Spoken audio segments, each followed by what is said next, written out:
Okay, so previous classes में हम लोगों ने इवोल्यूशंस के बारे में बहुत अच्छे तरीके से डील किया और देखा कि इवोल्यूशन का क्या कॉन्सेप्ट था और किस तरीके से ऑर्गेनिक इवोल्यूशन, बायोलॉजिकल इवोल्यूशंस और उनके जो टाइप्स थे ऑर्गेनिक इवोल्यूशंस के, उनके बारे में हम लोगों ने स्टडी किया। आज की क्लास में हम लोग बात करेंगे डाइवर्सिटी इन लाइफ में, जहाँ पर आपको बहुत सारे कॉन्सेप्ट दिए जाएंगे एनिमल डाइवर्सिटी के बारे में, क्लासिफिकेशन के सिस्टम्स के बारे में और उनकी प्रॉपर्टीज़ के बारे में, एज वेल एज क्लासिफिकेशन करने के लिए जो क्राइटेरियाज थे उनके बारे में आपको यहाँ पे डील करना है।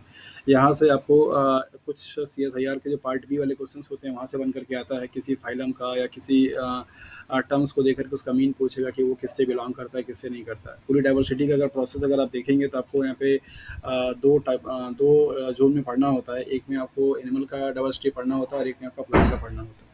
तो आज हम लोग पहले डाइवर्सिटी पढ़ेंगे, फिर इसके बाद एनिमल का बायोलॉजिकल क्लासिफिकेशन पढ़ेंगे। ओके, सो ये सारी चीज़ें क्या करेंगे आज की क्लास में हम लोग डील करेंगे। तो होपफुली कि आपको ये टॉपिक अच्छे से समझ में आ जाए। और बहुत लोग ऐसे होंगे जिनका कि शायद ये वाला पोर्शन पढ़ा नहीं हुआ होगा, कि मैक्सिमम लोग यहाँ पे अलाइड ब्रांच से जुड़े हुए हैं, तो शायद ये चीज़ें आप लोग बहुत पहले ही पढ़े हुए होंगे, आई थिंक 11th या 12th में।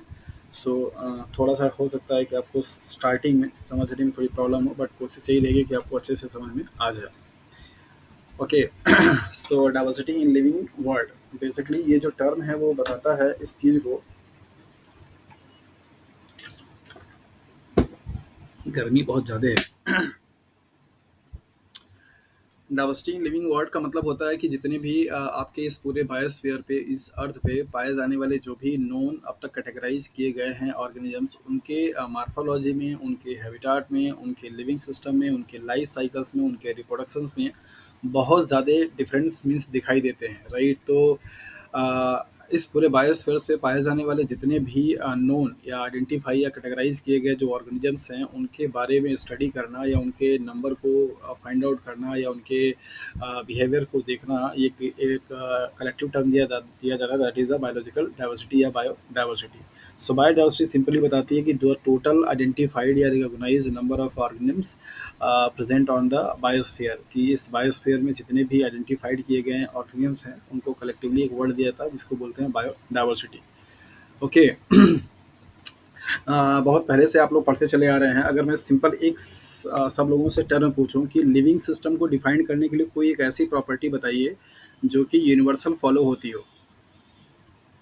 What are the characteristics feature of a living world और अ लिविंग ऑर्गेनिज्म। कोई एक प्रॉपर्टी जिससे कि जिसका कि कोई अल्टरनेट ऑप्शन ना हो।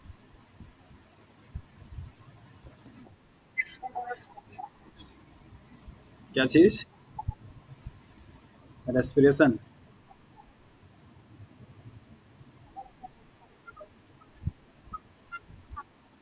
आप मुझे ये बताइए कि जो भी पेरेंट्स आज के डेट में जिनको कोई बेबी नहीं हो सकता, तो क्या वो लिविंग नहीं है? अगर आप रिप्रोडक्शंस को, लिविंग ऑर्गेनिज्म को प्रॉपर्टी मानती हैं, सो क्या ऐसे कपल्स जिनको कि किसी भी कारण से, चाहे मेल या फीमेल में कोई भी प्रॉब्लम होने की वजह से वो मदर या फादर नहीं बन सकते हैं, तो क्या वो लिविंग नहीं है?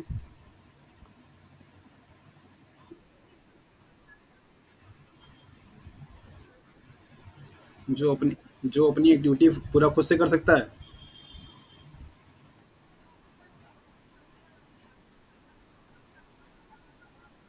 मैं उसकी बात नहीं कर रहा, मैं सिर्फ लिविंग की बात कर रहा हूँ कि कोई एक प्रॉपर्टी बताइए जिससे कि उसका कोई एक्सेप्शंस ना हो और वो सब पे यूनिवर्सली फॉलो होता हो। आप लोगों ने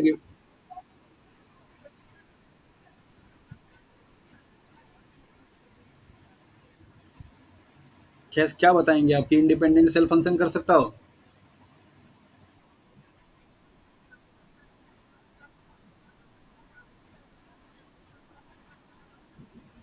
अच्छा,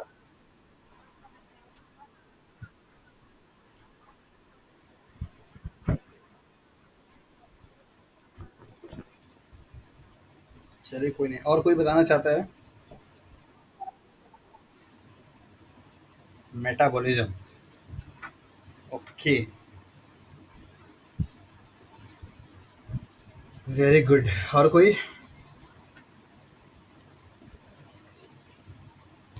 बताते रहिए फटाफट। ग्रोथ कोई डिफाइनिंग प्रॉपर्टी नहीं होती है। ग्रोथ तो आप वैसे भी किसी भी चीज़ में ग्रोथ का मतलब होता है मास में इंक्रीमेंट होना, राइट? तो आप मास का इंक्रीमेंट किसी में भी आप देख सकते हैं, तो वो कोई डिफाइनिंग प्रॉपर्टी नहीं है। मैंने बोला कैरेक्टरिस्टिक फीचर्स, जिससे कि आप उसको डिफाइन कर सकें लिविंग सिस्टम को, जिसका कोई एक्सेप्शंस ना हो। रिप्रोडक्शंस के एक्सेप्शंस हैं, ग्रोथ के एक्सेप्शंस हैं, एक्टिविटी को करने की एक्सेप्शंस है बहुत। जैसे अभी इन्होंने बोला कि एक्टिविटी करने वाली, कोमा में जो पर्सन जाता है वो कौन सी एक्टिविटी करता है? क्या वो लिविंग नहीं है? कोमा में गया हुआ आदमी के पास कोई भी सेंसिटिविटी नहीं होती, कोई एक्टिविटी नहीं होती, जीरो, फिर भी वो लिविंग कंडीशन।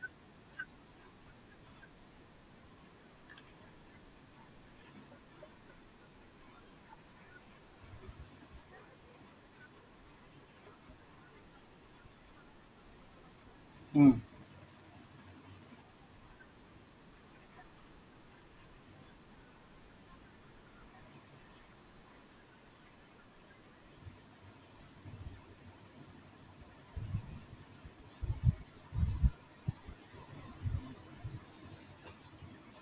हेलो। हेलो। हाँ हाँ, अभी कुछ, अभी जो आप लोगों ने बोला वो सुनाई नहीं दिया मुझे, आवाज़ थोड़ी सी कट गई।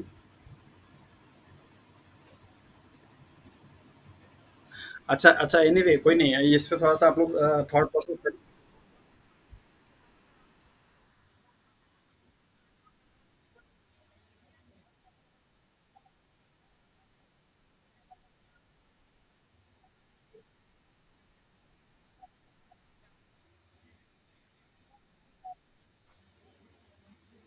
अच्छा, आप मुझे ये बताइए कि आपके पास एक लिविंग सेल्स है और आपके पास एक नॉन लिविंग सेल्स है, आप इसमें क्या चीज़ देख के बताएंगे कि ये लिविंग है और ये नॉन लिविंग है? कैसे पता करेंगे? प्रॉपर सेल है मतलब कोई रैप्चर कोई? हाँ। सेलेक्टिविटी आप कैसे देखें? मतलब जैसे सपोज कि दो सेल आपको मैंने दे दिया और आपको जैसे भी देखना है, चाहे आप माइक्रोस्कोप से देखना चाहते हैं, चाहे आप कैसे भी देखना चाहते हैं, क्या चीज़ देख करके आप बताएंगे कि हाँ यहाँ पे ये लिविंग है या ये नॉन लिविंग है?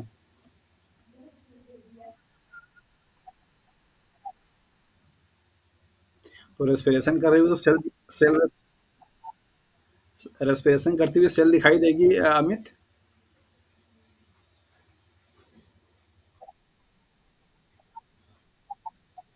आप आप उस आप उस पॉइंट आप उस पॉइंट को बताइए जिस जो सपोज कीजिए कि आप ही को बताना है।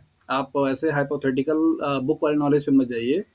आप ये इमेजिन कीजिए कि यू आर द मतलब कह सकते हैं कि honour and you are the research scholar and you have to prove the cells are the either living और नॉन लिविंग, और आपको दो कोई ऐसे विदाउट टैगिंग का, विदाउट लेबलिंग का दे दिया गया है।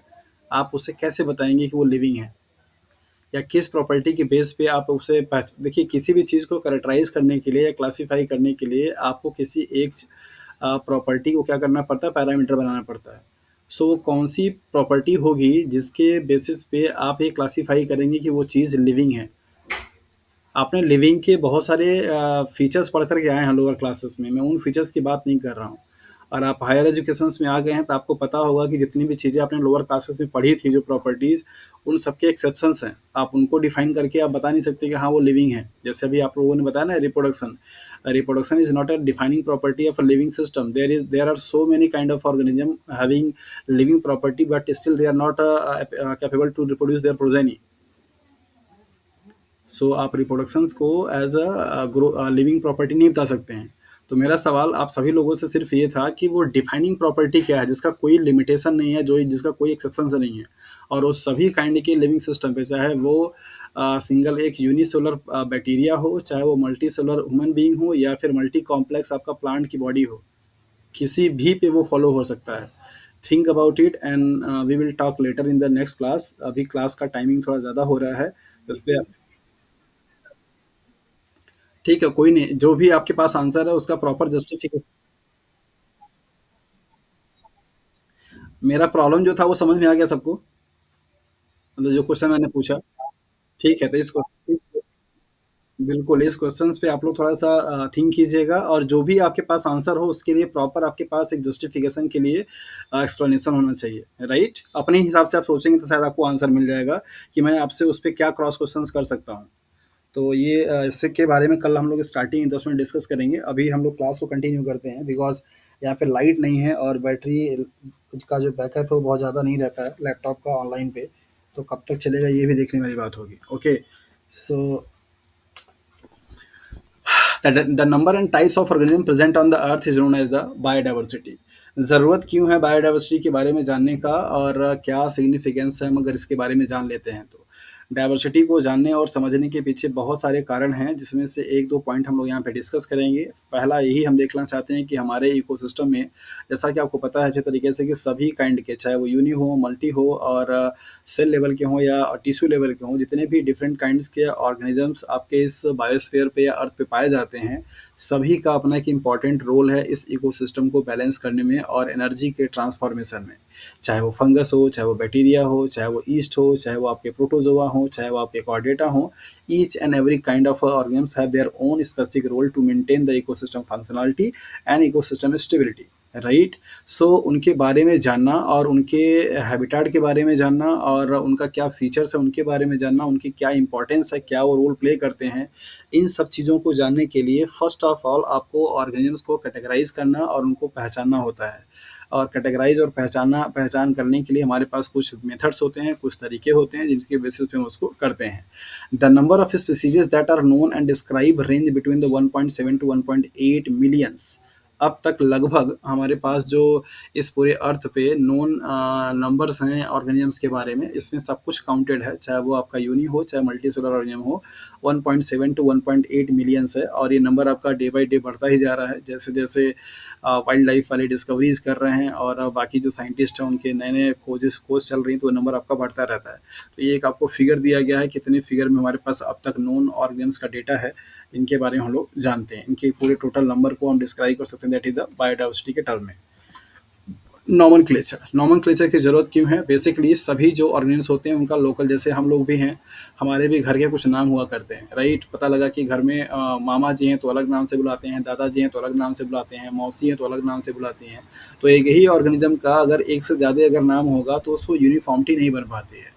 सो साइंटिफिक डोमेन में किसी एक ऑर्गेनिज्म का पूरे ऑल ओवर वर्ल्ड में सिर्फ एक ही नाम से जाना जाए, दैट इज़ वाई उनको एक साइंटिफिक नेम देने की क्या है ज़रूरत पड़ी। नॉमनक्लेचर का मतलब होता है कि किसी भी ऑर्गेनिज्म को एक ऐसा यूनिक आइडेंटिफाइड नेम दिया जाए जो कि पूरे, अगर वो भारत में इस नाम से जाना जाता है तो वो अमेरिका में भी जाने पर उसी नाम से जाना जाए, ऐसा नहीं है। या लोकल नेम में यही प्रॉब्लम हो जाती है। जैसे आप देखिए कि आप इंडिया में ही हैं, आप सभी लोग अलग अलग स्टेट से जुड़े हुए हैं, हो सकता है कि जिस सब्जी का नाम हमारे यहाँ सीताफल है तो आपके यहाँ हो सकता है जाकर के वहाँ पर कृष्णा फल हो सकता है, राइट। यहाँ पे हम लोग नेनुआ बोलते हैं, तो हो सकता है कि अगर आप आगरा साइड में जाते हो तो वहाँ पे तुरई आपको बोल सुनने को मिल जाएगा, राइट। तो इस तरीके से लोकल जो नेम होते हैं प्लेस टू प्लेस वो वेरी करते हैं। तो ये वेरिएशन जो होता है काफ़ी ज़्यादा कॉम्प्लेक्सन लाता है। इस कॉम्प्लेक्सन्स को नलीफाई करने के लिए, रेक्टिफाई करने के लिए एक स्टैंडर्ड यूनिफाइड नेम दिया जाता है जिसको कि आप साइंटिफिक नेम के नाम से जानते हैं। तो नॉमनक्लेचर एक ऐसी प्रोसेस होती है जिसमें ऑर्गेनिजम्स को उनके कैरेक्टरिस्टिक्स फीचर्स के बेस पे आइडेंटिफाई किया जाता है और उनको एक स्पेसिफिक नाम दिया जाता है, और वो स्पेसिफिक नेम पूरे ऑल ओवर द वर्ल्ड किसी भी कंट्री में आप चले जाएंगे, सारे कंट्री में उसी नाम से वो जाना जाता है। जैसे सपोज अगर आप आम आम की अगर आप बात करते हैं तो मैंगीफेरा इंडिका जो उसका नेम है वो पूरे ऑल ओवर वर्ल्ड में आपका वही नेम है, जबकि अगर उसका आप कॉमन नेम देखेंगे तो प्लेस टू प्लेस क्या होता है, चेंज होता रहता है। तो नॉमनक्लेचर एक ऐसी प्रोसेस है जो कि ऑर्गेनिजम्स को एक पर्टिकुलर नेम देती है, एक स्पेसिफिक नेम देती है, और वो नेम पूरे ऑल ओवर वर्ल्ड में क्या होता है, आपका सेम होता है। ICBN international code for botanical nomenclature, जो कि प्लांट के नॉमनक्लेचर के लिए कमेटी है, बोर्ड है जिसमें मेंबर्स होते हैं, और उनका काम यही होता है कि पहले कोई भी अननोन प्लांट जो कि आइडेंटिफाई किया जाता है, पहले उसका मार्फोलॉजी देखते हैं, फिर उसके बायोकेमिकल पे जाते हैं, फिर उसके बाद उसका मॉलिक्यूलर कैरेक्टरिस्टिक्स करके एक उसको स्पेसिफिक नाम दिया जाता है, और वो नाम पूरे वर्ल्ड में एक ही रहेगा और उस नाम का कोई दूसरा ऑर्गेनिज्म फिर से नॉमनक्लेचर नहीं कर पाएगा। तो साइंटिफिक नेम का एक बहुत बड़ा अच्छा फ़ायदा होता है कि एक जो नाम पहले किसी को अलॉट कर दिया गया है वो नॉमेनक्लेचर दूसरे किसी ऑर्गेनिज्म के लिए अलॉटमेंट नहीं हो सकता है। दैट मीन्स यहाँ पे कोई भी क्रॉस होने का कोई चांस नहीं है कि आपने यहाँ पे भी नाम यही रखा था, दूसरा कोई साइंटिस्ट पता लगा दूसरे किसी कंट्री का, वो भी खोजा तो उसने भी उसी दूसरे डिफरेंट काइंड के ऑर्गेनिज्म का भी नाम वही रख दिया, ऐसा कोई पॉसिबिलिटी यहाँ पे नहीं रखता है। तो ये ICBN के नाम से आपको शॉर्ट फॉर्म में दिया जाता है, इनका फुल फॉर्म पूछा जाता है और इनके रोल्स पूछे जाते हैं कि एक्चुअली करते क्या हैं। तो ये एक ऐसी कमिटी है, international code for the botanical nomenclature means plant के नॉमेनक्लेचर करने के लिए एक आपका कमिटी है जो कि डिसाइड करती है किस प्लांट का क्या नाम होना चाहिए। सिमिलरली जूलॉजी मीन्स एनिमल्स को नॉमेनक्लेचर करने के लिए ICZN है, that is the international code for zoological nomenclature, यहाँ पे इंटरनेशनल रहेगा। तो ये कोड आपका किसके लिए है, दैट इज़ द एनिमल्स के लिए होता है, और बाकी इसके पहले का जो बताया गया वो किसके लिए, दैट इज़ द प्लांट के लिए होता है। तो प्लांट और एनिमल्स के नॉमेनक्लेचर करने के लिए अलग अलग कमेटी है और उसके मेंबर्स हैं जिनका काम यही होता है कि जो भी अननोन ऑर्गेनिजम्स हैं अगर उनकी पहचान होती है तो उनको अच्छे तरीके से सब कैरेक्टराइज करने के बाद एक स्पेसिफिक क्या करते हैं, नेम देते हैं। इस नॉमेनक्लेचर में सबसे बड़ा और सबसे स्टार्टिंग का जो कंट्रीब्यूशंस रहा था वो कैरोलस लिनियस साहब का रहा था, जिन्होंने बाइनोमियल नॉमेनक्लेचर दिया था। कई बार के एग्जाम्स में पूछा जाता है कि बाइनोमियल नॉमेनक्लेचर से आप क्या समझते हैं, इसको किसने दिया था, इसका क्या मीन होता है। बाइनोमियल का मतलब होता है कि यहाँ पे नॉमेनक्लेचर में दो सिस्टम पाए जाते हैं, दो मतलब बेस चीज़ों पे बेस्ड होती है इस ये नॉमेनक्लेचर का सिस्टम, और इसको आप साइंटिफिक नेम से भी जानते हैं। मतलब इस बाइनोमियल नॉमेनक्लेचर के थ्रू जो भी नेम दिया जाता है उसको आप साइंटिफिक नेम जानते हैं, और वो साइंटिफिक नेम बेसिकली दो कंपोनेंट से मिलकर के बना होता है। एक तो आपका होता है जेनरिक नेम और दूसरा आपका होता है स्पेसिफिक एपिथेट। स्पेसिफिक एपिथेट जो होता है वो साइंटिफिक नेम को बताता है और उसके लोकेशंस के बारे में बताने का काम करता है।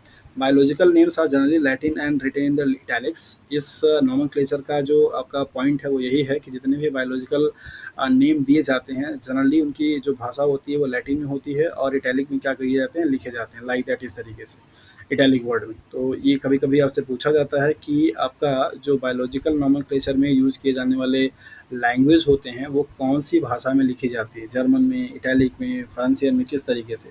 तो जनरली आपके बायोलॉजिकल सिस्टम में कोई भी काम जो किया जाता है वो मैक्सिमम टाइम पे लैटिन भाषा में किया जाता है।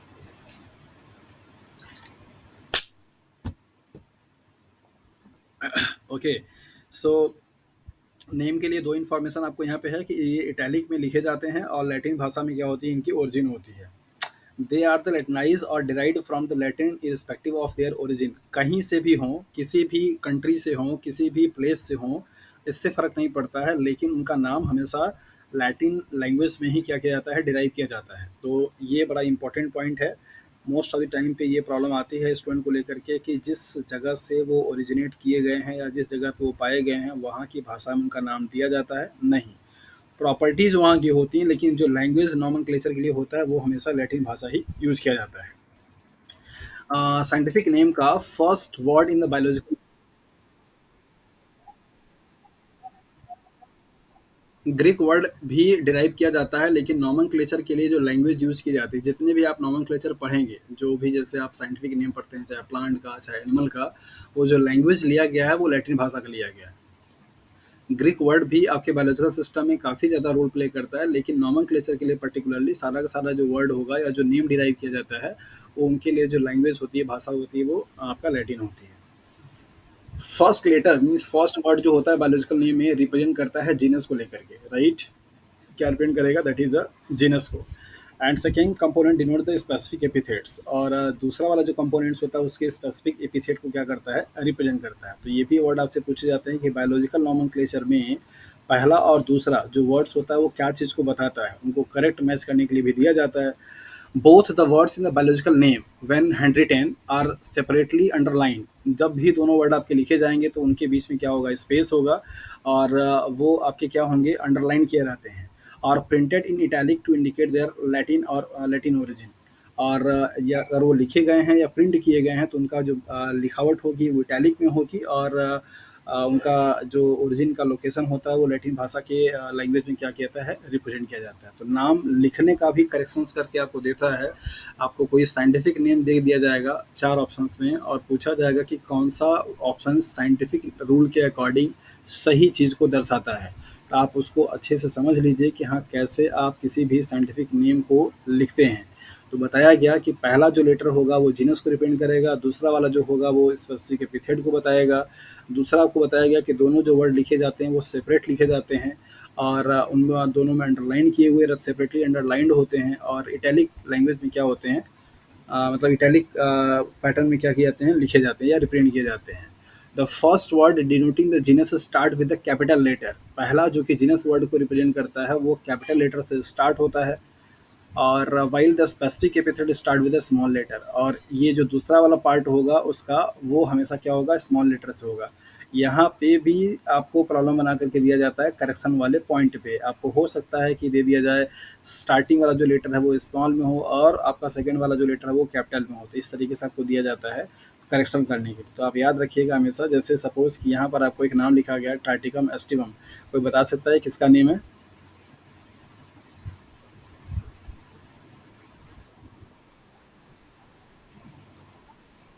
जी हाँ, यहाँ पे यही बात हो रही थी कि ये वाला जो है वो क्या बताता है, दैट इज द जीनस के बारे में बताता है।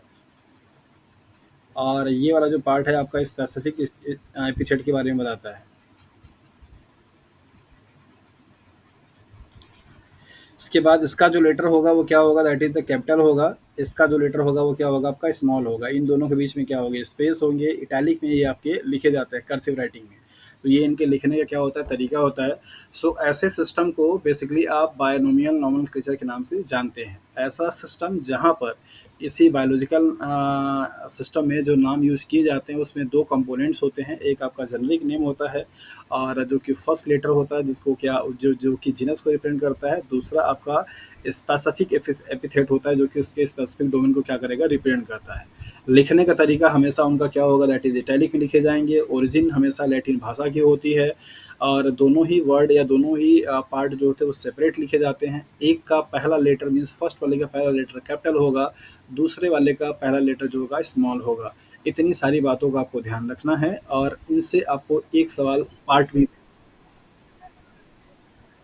वो उनका सिस्टम है। जैसे जो लैटिन लैंग्वेज का मतलब ये हुआ कि जो भी नाम कहीं से भी लिया जाएगा उनका जो नेम दिया जाता है वो लैटिन भाषा में दिया जाता है।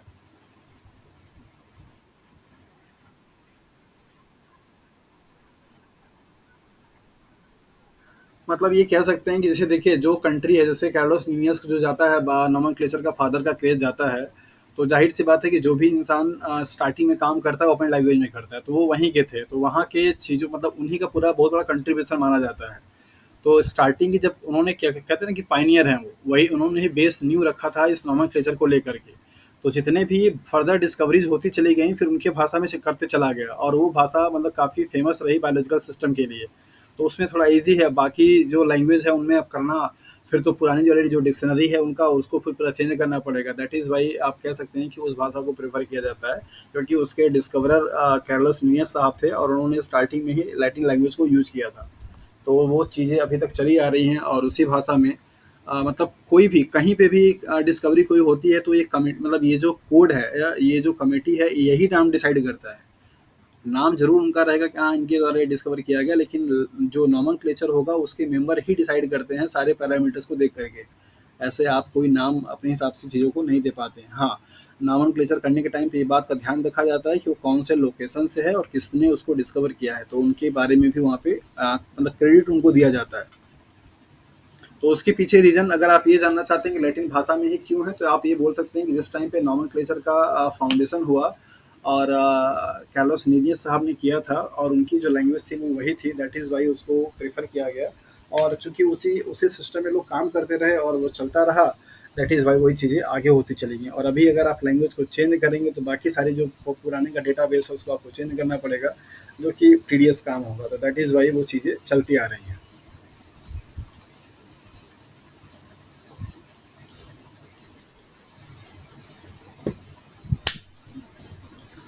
ओके।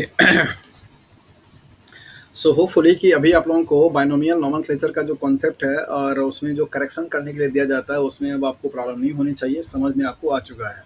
नोमेनक्लेचर का सिग्निफिकेंस क्यों है, साइंटिफिक नेम का मतलब क्या है, ये आपको पता चल गया।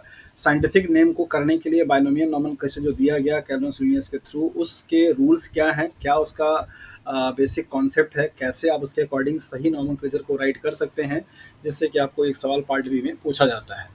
नेक्स्ट आता है टेक्सोनॉमी। टेक्सोनॉमी बायोलॉजिकल सिस्टम में एक ऐसा वर्ड है जो कि बताता है क्लासिफिकेशंस को। जब ऑर्गेनिजम्स को उनकी प्रॉपर्टी और उनके कैरेक्टरिस्टिक्स फीचर्स के बेसिस पे क्लासिफिकेशंस करने की बात आई, तो वहाँ पर देखा गया दैट इज़ द रैंक के बारे में, टेक्सा के बारे में। ये टेक्सा से ही निकल करके वर्ड आया that is the taxonomy.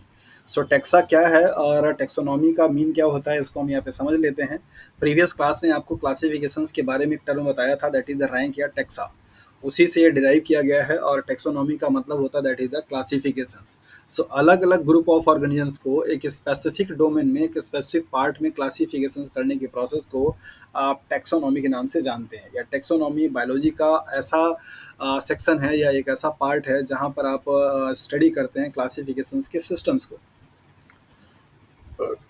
The process of a classifications into the different taxa is known as the taxonomy. So what is the meaning of a taxa and ये क्या रिप्रेजेंट करता है? तो जैसा कि मैंने आपको बताया था कि सपोज कीजिए आप किसी को क्लासीफाई करना चाहते हैं, तो आपको यहाँ पे लिखते हैं दैट इज द किंगडम लिखते हैं, फिर इसके बाद आप फाइलम लिखते हैं, फिर इसके बाद यहाँ पे आप ऑर्डर लिखते हैं या क्लास लिखते हैं, जो भी कुछ लिखते हैं। तो ये जितने भी आपके पार्ट हैं, ये सारे पार्ट आपको एक रैंक को या एक कैटेगरी को क्या करते हैं, रिप्रेजेंट करते हैं। इसी कैटेगरी को या इसी रैंक को आप क्या बोलते हैं, टैक्सा बोलते हैं। और ऐसे ही किसी भी ऑर्गेनिजम्स को ऐसे डिफरेंट डिफरेंट टैक्सा में क्लासिफिकेशन करने के प्रोसेस को आप टैक्सोनॉमी के नाम से जानते हैं। तो simply taxonomy means what, that is the classifications of organisms, simple भाषा में। ओके, सो टैक्सोनॉमी की कैटेगरी क्या क्या है, कौन कौन सी कैटेगरी होती है? तो यही आपकी कैटेगरी है, किंगडम है, फाइलम है, ऑर्डर है, जीनस है, फैमिली है, क्लास है। ये सारे आपके क्या हैं, कैटेगरी हैं। और इन सारी कैटेगरी को अगर मिला करके देखा जाए तो इनको टैक्सोनॉमिकल हेरिटेज के नाम से जाना जाता है। जैसे जो पूरा आपका ट्री बन जाता है, एक तरीके का सीक्वेंस बन जाता है, जिसमें कि आपने देखा हुआ है, जैसे लाइक दैट अभी ये जो फिगर आपको दिखाई दे रहा है, इस फिगर में जैसे देखिए कि ये एक इंडिविजुअल जो पार्ट है, मीन्स किंगडम है। किंगडम किससे मिल करके बना हुआ है, ढेर सारे फाइलम से। और फाइलम किससे मिलकर बना हुआ है, क्लास से। क्लास किससे मिलकर बना हुआ है, दैट इज़ ऑर्डर से। ये किससे मिलकर बना हुआ है, दैट इज़ फैमिली से। ये जीनस से, और ये स्पीसीज से। याद रखिएगा, ये चीज़ें इतनी आसान लग रही है, लेकिन यही आपको करेक्ट करने के ऑर्डर में भी देता है कि टैक्सोनॉमी के रूल के अकॉर्डिंग कौन सा ऑर्डर आपका करेक्ट है। तो वहाँ पर आपको दे देगा फाइलम, फिर क्लास, फिर ऑर्डर, फिर फैमिली, फिर जीनस, इस तरीके से। तो इनको थोड़ा सा अपने हिसाब से समझ लीजिएगा। ये सबसे हाईएस्ट रैंक है, किंगडम। किसी भी टैक्सोनॉमी की कैटेगरी में सबसे हाईएस्ट जो रैंक होगी वो ऊपर की तरफ होती है, जो भी आपका होगा। तो ये आपका किंगडम हाईएस्ट है, और ये आपका क्या है, that is the lowest rank मानी जाती है। तो आपको ऐसे इनके ऑर्डर बना करके भी दिए जाते हैं प्रॉब्लम को, कि कौन सा ऑर्डर आपका सही है। जैसे फॉर एग्जांपल मैं आपको यहाँ पे ऐसे लिख देता हूँ कि किंगडम है, और इसके बाद फिर आपका यहाँ पे मान लीजिए क्या, दैट इज़ द फाइलम है। जब प्लांट की बात होती है तो वहाँ पे डिवीजन बोलते हैं, एनिमल की बात होती है तो वहाँ पे फाइलम बोलते हैं, राइट। इसलिए यहाँ पे फाइलम और डिवीजन दोनों लिखा हुआ है। फाइलम है, फिर इसके बाद अगर आपका मान लीजिए यहाँ पे क्लास है, फिर इसके बाद आपका यहाँ पे क्या है, ऑर्डर है। अब इसी चीज़ को क्या करेगा, रैंडमाइज कर देगा। पहले फाइलम कर देगा, फिर आपका किंगडम कर देगा, फिर आपका क्या करेगा, ऑर्डर कर देगा, फिर आपका क्या करेगा, क्लास कर देगा। या पहले क्लास कर देगा, फिर आपका क्या करेगा, किंगडम कर देगा, फिर आपके बाद ऑर्डर कर देगा, फिर इसके बाद फाइलम कर देगा। या पहले किंगडम कर देगा, फिर आपका क्या करेगा, क्लास कर देगा, फिर आपका फाइलम कर देगा, फिर आपका क्या करेगा, ऑर्डर कर देगा। ऐसे ऑप्शंस बना करके भी आपको एक सवाल दिया जाता है, correct sequence of taxonomical category. Taxonomy की कैटेगरी का करेक्ट सीक्वेंस क्या है? तो आप उसको अच्छे तरीके से याद रखिएगा। यहाँ पे एस है, यहाँ पे जी है, यहाँ पे एफ है, यहाँ पे ओ है, यहाँ पे सी है, यहाँ पे पी है, यहाँ पे के है। ऐसे लेटर से भी आप याद रखेंगे तो आपको आसानी से याद हो जाएगा। जो भी कोड आपको बनाना है आप। हाँ, आवाज़ ही नहीं आई। हाँ, आवाज़ तो मैं सुन नहीं पाया, लेकिन जैसे भी आपने जो भी कोड बनाए हुए हैं, आप उसको कोड बना लीजिए, लेकिन ये सीक्वेंस को आप अच्छे से याद रखिएगा, क्योंकि एक सवाल आपका यहाँ से भी बनता है।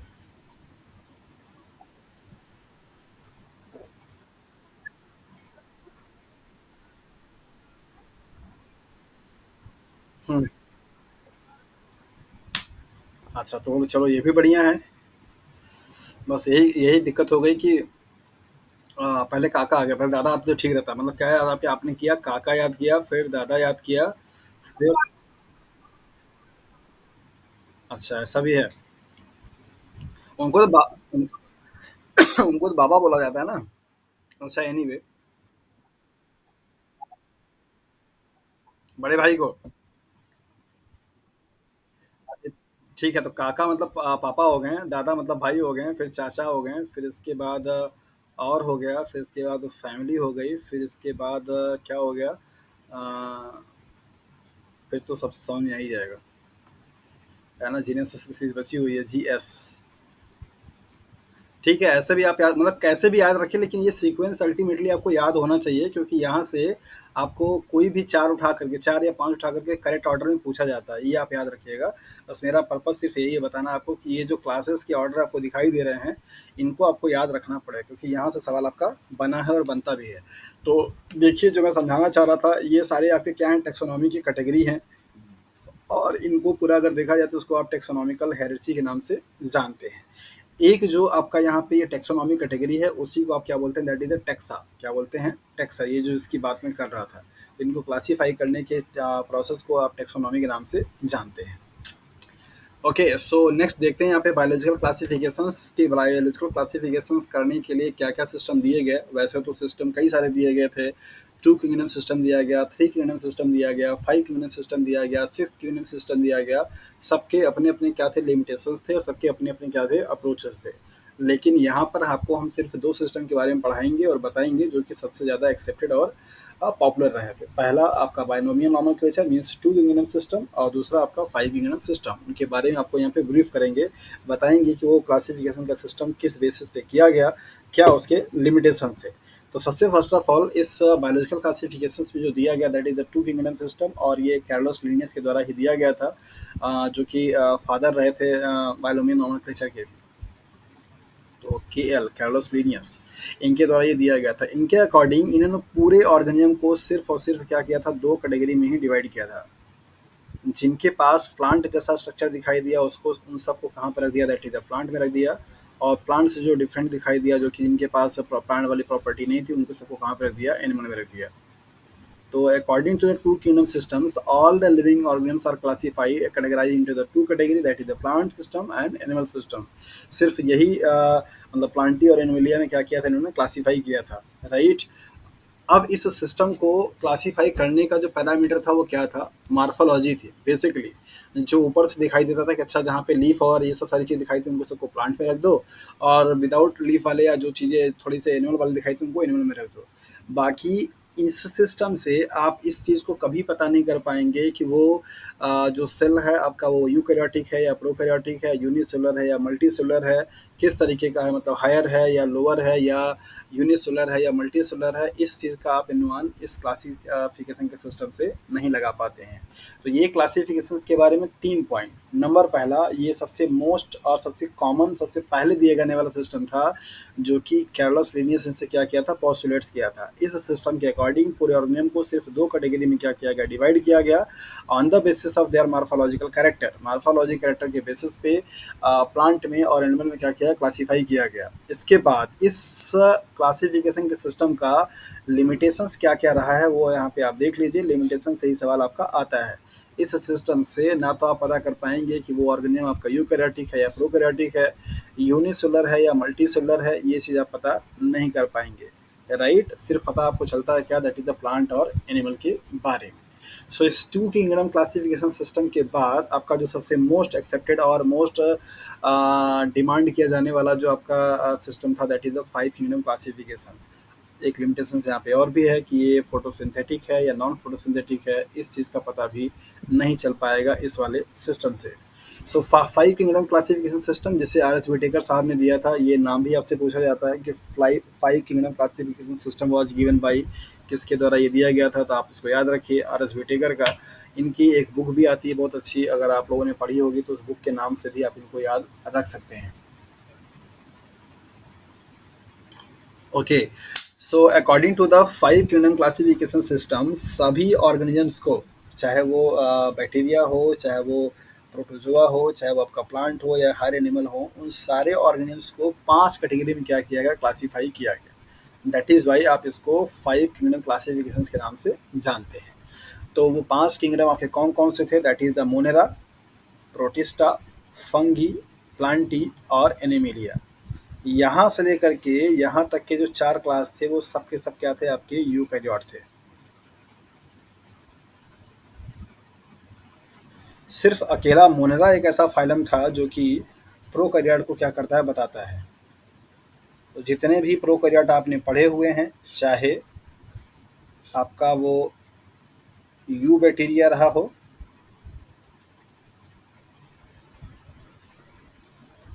या आर्के बैक्टीरिया रहा हो। अब यू बैक्टीरिया में आपका फर्दर क्लासिफिकेशन हो जाता है, दैट इज द फोटोसिंथेटिक और नॉन फोटोसिंथेटिक। इसके बाद फर्दर क्लासिफिकेशन होता है एरोबिक और एनारोबिक। राइट, आर्कियोबैक्टीरिया में बहुत सारे पार्ट हैं, जैसे मिथेनोजेनिक हैं और ये सब सारी चीज़ें हैं।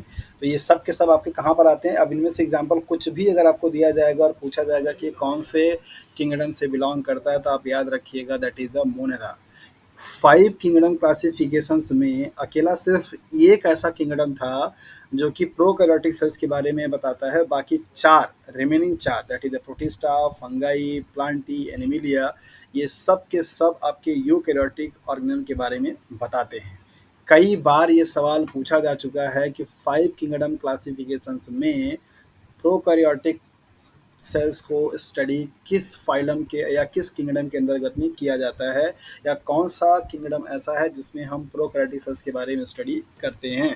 तो आप इसको याद रखिएगा, मोनेरा वो ऐसा किंगडम है जो कि आपको प्रोकैरियोटिक के बारे में बताता है। बाकी रिमेनिंग 4 जो हैं वो सब के सब क्या हैं, आपके यूकैरियोटिक के बारे में बताते हैं। राइट, मेन क्राइटेरिया क्या था इस क्लासिफिकेशंस का, यहाँ से भी आपका सवाल बनता है, वेरी वेरी इंपॉर्टेंट है कि क्या क्राइटेरिया इन्होंने चूज किया था एनिमल्स को और सारे ऑर्गेनिजम्स को क्लासिफिकेशंस करने के लिए। तो पहला देखिए, सेल का स्ट्रक्चर।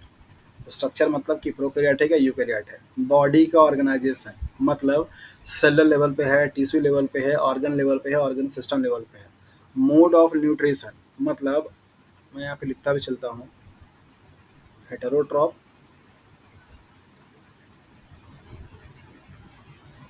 और autotroph.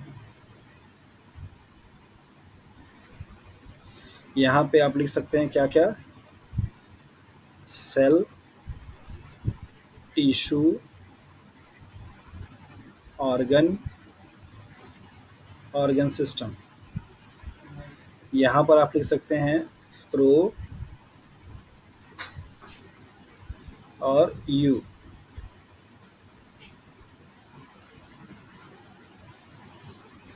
Right, reproduction, sexual, asexual, phylogenetic relationship, ancestor, कहाँ से इनकी ओरिजिन हुई है। इन सारे पैरामीटर्स को, इन सारे क्राइटेरिया को देख करके ऑर्गेनिजम्स को क्लासीफाई किया गया in the case of 5 kingdom classification. तो इनके पास इतने सारे पैरामीटर्स थे, इतने सारे पैरामीटर्स को यूज करके उन्होंने ऑर्गेन्स को क्लासीफाई किया कि वो यूकैरियोटिक है कि प्रोकैरियोटिक है, सेल है या टिश्यू है या ऑर्गन है, ऑटोट्रॉप है, हेटेरोट्रॉप है, या फिर आपका सेक्सुअल रिप्रोडक्शन करता है या एसेक्सुअल रिप्रोडक्शन करता है, और उनके एंसेस्टर्स क्या हैं। So this is the very very important point for the 5 kingdom classification, that is the what are the principal criteria for the classifications. So cell structures, body organizations, mode of nutrition, reproductions, and phylogenetic relationship, these are the main criteria for the classifications of a 5 kingdom system. तो आप इनको अच्छे से याद रखिए और इनको अच्छे से समझ लीजिए कि इनके बेसिस पे किया गया था। ओके, तो बाकी जो आपके 4 क्लासेस हैं इनको हम लोग अलग से पढ़ेंगे बाद में, बट यहाँ पे किंगडम मोनेरा जो कि सबसे ज़्यादा डाइवर्सिफाई किया जाता है और सबसे ज़्यादा डाइवर्स रोल को प्ले करता है, तो किंगडम मोनेरा को थोड़ा सा हम लोग यहाँ पे हाईलाइट कर लेते हैं और देख लेते हैं क्या क्या चीज़ें आपको पढ़ने को मिलती है। ओके, तो किंगडम मोनेरा का मतलब है, यहाँ पे हम लोग किसके बारे में बात करना चाह रहे हैं, दैट इज़ द प्रोकैरियोटिक के बारे में। तो प्रोकैरियोटिक की बात जैसे ही आती है वहाँ पे तुरंत आपके दिमाग में आता क्या, दैट इज़ द बैक्टीरिया। तो बैक्टीरिया का ही फीचर हम लोग यहाँ पे स्टडी करेंगे। Okay, so bacteria are the sole members of the kingdom Monera. इनके लिए मतलब मोनेरा किंगडम के लिए सबसे बेस्ट जो एग्जांपल है क्या, आपका बैक्टीरिया है। और यहाँ से सवाल कई बार आपके बनते हैं एग्जाम्स में। They are the most abundant microorganisms. पूरे जितने भी माइक्रोस आपने पढ़े हुए हैं, लाइक जो फंगस है, प्रोटोजोआ है, या फिर आपके और भी जो जो माइक्रोस्कोप कैटेगरी में आने वाले हैं, उन सभी में से बैक्टीरिया सबसे ज़्यादा पाया जाने वाला क्या है, माइक्रोस्कोप कैटेगरी में आता है। बैक्टीरिया आर ऑलमोस्ट एवरीवेयर, मतलब कि पूरे यूनिवर्स में कहीं पे भी, वाटर में, एयर में, सॉयल में, आपकी बॉडी में, लिविंग सिस्टम में, कहीं पे भी ये पाए जा सकते हैं और पाए जाते हैं। राइट, यहाँ पे कुछ फीचर्स दे रखा है आपका 5 ग्रेडिंग क्लासिफिकेशंस के बारे में, जिनको मैं यहाँ पे ब्रीफ कर देता हूँ और आपको ये समझ में भी अच्छे तरीके से आ जाएगा। यहाँ पर कैरेक्टर दे रखा है, यहाँ पे आपका फाइलम किंगडम दे रखे हैं। तो सेल की अगर टाइप की आप बात करें तो देखिए यहाँ पे मोनेरा ही एक ऐसा इकलौता आपका किंगडम है जहाँ पे सेल कैसा आपका प्रोकैरियोटिक है। बाकी सब में आप देखिए यूकैरियोटिक है, यूकैरियोटिक है, यूकैरियोटिक है, यूकैरियोटिक है। तो ये लाइन बड़ा इंपॉर्टेंट है। सेल वॉल अगर हम लोग बात करें तो मोनेरा के किंगडम में, मतलब बैक्टीरिया में सेल वॉल पाई जाती है, लेकिन इनका नेचर नॉन सेलुलोजिक होता है, मीन सेलुलोज से मिलकर के नहीं बने होते। तो बैक्टीरिया का सेल वॉल आप लोगों ने पढ़ा है, दैट इज द वो किससे मिलकर के बना होता है, पेप्टाइडोग्लाइकॉन से, जो कि पॉलीसेकेराइड्स और अमीनो एसिड मिलकर के बने होते हैं। प्रोटिस्टा में आपका जो सेल वॉल होगा वो प्रेजेंट हो सकता है इन सम कुछ केसेस में। फंगस में भी आपके हो सकते हैं, मतलब प्रेजेंट होते हैं, जो कि काइटिन का मिलकर के बना होता है। प्लांट में आपका होता है जो कि सेलुलोज का मिलकर के बना होता है। एनिमल सेल्स में सेल वॉल आपका एब्सेंट रहेगा। तो सवाल आपसे बनता है कि among the 5 kingdom classifications which one is that having lack of a cell wall। आपसे सवाल बनता है, पूछा जाता है कि 5 किंगडम क्लासिफिकेशंस में ऐसा कौन सा किंगडम है जिस किंगडम में सेल वॉल नहीं पाया जाता। तो सो इजी है, एनिमिलिया मीन्स एनिमल की स्टडी करने वाले को, और एनिमल में आपने पढ़ा है कि सेल वॉल नहीं पाया जाता है। न्यूक्लियर मेम्ब्रेन, डेफिनेटली मोनरा आपका क्या है, बैक्टीरिया है, तो यहाँ पे न्यूक्लियर मेम्ब्रेन नहीं होगा। तो आप इसको यहाँ पे स्टार लगा लीजिए। बाकी सब में क्या होगा, प्रेजेंट होगा, क्योंकि सब के सब क्या है, यूकैरियोट है। बॉडी ऑर्गेनाइजेशन, डेफिनेटली ये यूनिसेलुलर होते हैं, तो ये क्या होगा, सेलुलर होगा। ये भी आपका प्रोटिस्टा भी, जैसे प्रोटोजोआ होते हैं वो भी सेलुलर होते हैं, ये भी सेलुलर होगा। बाकी आपका मल्टी सेलुलर या लूट टिश्यू हो सकते हैं, टिश्यू एंड ऑर्गन हो सकता है, ऑर्गन सिस्टम या टिश्यू सिस्टम या ऑर्गन आपके हो सकते हैं। ये सबसे कैटेगराइज वाले हैं। And next mode of nutrition क्या हो सकता है, ऑटोट्रॉपिक हो सकते हैं। और ऑटोट्रॉपिक में दो तरीके का, कीमो ऑटोट्रॉपिक हो सकते हैं, फोटो ऑटोट्रॉपिक हो सकते हैं, right. As well at heterotroph भी हो सकते हैं। हेट्रोट्रॉप में आपका क्या होगा, सेप्रोफाइट्स होगा या पैरासाइट होगा। तो मोड ऑफ न्यूट्रिशन के बेसिस पे मोनरा में देखिए कितनी कैटेगरी हो गई, ऑटोट्रॉप हो गया, मतलब कि जिनके पास एबिलिटी है अपने फूड को प्रिपेयर करने के लिए। अब ऑटोट्रॉप को दो कैटेगरी में डिवाइड किया गया, कीमोसिंथेटिक या कीमो ऑटोट्रॉप और फोटो ऑटोट्रॉप। मतलब जो एनर्जी का सोर्स होगा वो क्या होगा, आपका केमिकल होगा, तो आप उसे क्या बोलेंगे, दैट इज द कीमो। और अगर एनर्जी का सोर्स क्या होगा आपका, यहाँ पे लाइट होगा, तो उसे आप क्या बोलेंगे, दैट इज द फोटो। तो लाइट के प्रेजेंस में फूड को प्रिपेयर करने वाले, means light as a source of energy use हो फूड को प्रिपेयर करने के लिए, such process known as the photosynthesis. while chemical oxidation is used as a source of energy for the preparation of a food is known as the chemoautotrope or chemosynthetic. Heterotroph, that is the animals do not have capability to convert their organic material into the food form, तो उसको आप नहीं बना सकते हैं, उसको आप क्या बोलेंगे, दैट इज द हेटरोट्रॉप्स। और हेटरोट्रॉप में क्या आएंगे, सेप्रोफाइट जो कि डेड डिकेइंग मटेरियल भी खाते हैं, पैरासाइट जो कि लिविंग सिस्टम की बॉडी या उसकी सरफेस पे रह करके अपना फूड को क्या करते हैं, प्रोक्योर करते हैं। तो ये सारा कैटेगरी है आपका क्या, that is the mode of nutrition के बेसिस पे। तो मोनेरा में पूछा जाता है कि which one of the following mode of nutrition is not present in Monera kingdom. ये सवाल आपसे पूछा गया। तो आपको यहाँ पे याद रखना पड़ेगा कि बैक्टीरिया बहुत ही डाइवर्सिफाई होता है। देखने में वो सिंपल एक सेल का जरूर है, लेकिन आपको जान करके बड़ा सरप्राइजिंग होगा कि जितने भी सेल्स पाए जाते हैं, जितने भी कैटेगरी के, सबसे ज़्यादा मेटाबॉलिक डाइवर्सिटी बैक्टीरियल सेल्स में पाई जाती है। Although this is the very simple and single cell structure, but it has enormous kind of a metabolic reactions and so highest diversity in the metabolic terms. सो यहाँ पर आपको थोड़ा-सा ध्यान में रखना पड़ेगा कि इनके लिए मोड ऑफ न्यूट्रिशंस क्या-क्या पॉसिबिलिटी बनती है, और इन्हीं में से कोई सवाल आपको बन जाएगा। तो कीमोट्रॉप बता दिया मैंने, फोटोट्रॉप बता दिया, सैप्रोफाइट्स बता दिए और पैरासाइट्स बता दिए, राइट। अगर प्रोटिस्टा की बात करें तो ये ऑटोट्रॉपिक हो सकते हैं, जिसमें कि फोटोसिंथेटिक होंगे, एंड हेटरोट्रॉपिक भी हो सकते हैं। ऑटोट्रॉपिक जो वर्ड जुड़ा सिर्फ एक की वजह से, दैट इज़ द यूग्लिना, जिसके पास आपका क्या है, फोटोसिंथेसिस करने की क्या होती है, एबिलिटी होती है। तो इसकी वजह से आपका क्या जुड़ा, दैट इज ऑटोट्रॉप। बाकी सभी कैसे होंगे, आपके हेटरोट्रॉपिक होते हैं। तो एनिमल की कैटेगरी में आने वाले होते हैं प्रोटिस्टा। फंगस, जैसा कि आप जानते हैं कि पास कोई भी क्लोरोफिल नहीं होता, तो ये हमेशा सिर्फ और सिर्फ हेटरोट्रॉप्स हो सकते हैं। इन पे आप स्टार लगाइए, क्योंकि यहाँ पे ऑटोट्रॉप हेटरोट्रॉप दोनों हैं, यहाँ पे भी ऑटोट्रॉप हेटरोट्रॉप दोनों हैं, लेकिन ये सिर्फ आपके क्या है, हेटरोट्रॉप हैं। हेटरोट्रॉप में कैसा काम करेंगे, saprophyte means dead decaying material पे काम करेंगे, या पैरासाइट्स मीन्स किसी लिविंग सिस्टम की बॉडी पर आकर के काम कर सकते हैं। अगर प्लांटी की बात करें तो ये आपके क्या है, दैट इज द ऑटोट्रॉपिक है, मीन्स आपका फोटोसिंथेटिक है। आपके मन में सवाल आ रहा होगा कि सर प्लांट की कैटेगरी में भी आने वाले कुछ ऐसे होते हैं कि जो कि आपके हेटेरोट्रॉपिक कैटेगरी में आते हैं, तो इनका नेचर यहाँ पे हेटेरोट्रॉपिक क्यों नहीं रखा गया है? तो उसके लिए आंसर मैं आपको बता दूं कि उस टाइम पे जिन्होंने मतलब जो क्लासिफिकेशन किया गया, प्लांट की कैटेगरी में सिर्फ ऐसे ही प्लांट रखे गए थे, वही मेंबर रखे गए थे जिनके पास फोटोसिंथेसिस करने की एबिलिटी थी। जैसे कि एना बेना का नाम आप लोग जानते हैं, या फिर आप जिसको क्या बोलते हैं, अमरबेल, जो कि प्लांट की कैटेगरी में आता है, लेकिन वो फोटोसिंथेसिस नहीं करता, वो पैरासाइट्स के रूप में यूज होता है। तो उसके बेसिस पे यहाँ पे हेटेरोट्रॉपिक का भी टर्म दिया जाना चाहिए था, लेकिन वो टर्म यहाँ पे आपको दिखाई नहीं देगा, बिकॉज उस टाइम पे जब ये क्लासिफिकेशन किया गया तो इस किंगडम में सिर्फ वही प्लांट रखे गए जिनके पास फोटोसिंथेसिस करने की एबिलिटी थी। नेक्स्ट एनिमिलिया, जैसा कि आप जानते हैं कि इनके पास कोई सिस्टम नहीं है फोटोसिंथेसिस करने का, तो ये हमेशा क्या होंगे, दैट इज हेटेरोट्रॉपिक के नेचर होंगे। हेटेरोट्रॉपिक में ये होलोजोइक हो सकते हैं, सैप्रोफाइट्स हो सकते हैं। क्या कोई बता सकता है होलोजोइक का मतलब क्या होता है? हम लोग हम लोग कौन सी कैटेगरी में आते हैं?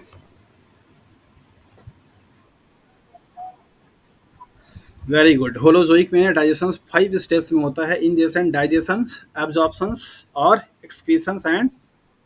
Very good. तो जी हाँ, तो बेसिकली ये होलोज़ोइक एक ऐसा प्रोसेस होता है जिसमें फूड के पार्टिकल को इंगल्फ किया जाता है, उसको डाइजेस्ट किया जाता है, उसका एब्ज़ॉर्प्शन किया जाता है, फिर पूरे बॉडीज़ के सारे सेल्स में डिस्ट्रीब्यूट किया जाता है, देन इसके बाद वेस्ट मटेरियल को बाहर निकाला जाता है। ऐसे पूरे प्रोसेस को आप होलोज़ोइक के नाम से जानते हैं। तो हेटेरोट्रॉपिक कैटेगरी में आपका ये 2 है, इसको आप याद रखिएगा कि ये आपका होलोज़ोइक भी हो सकता है, सैप्रोफिटिक भी हो सकता है।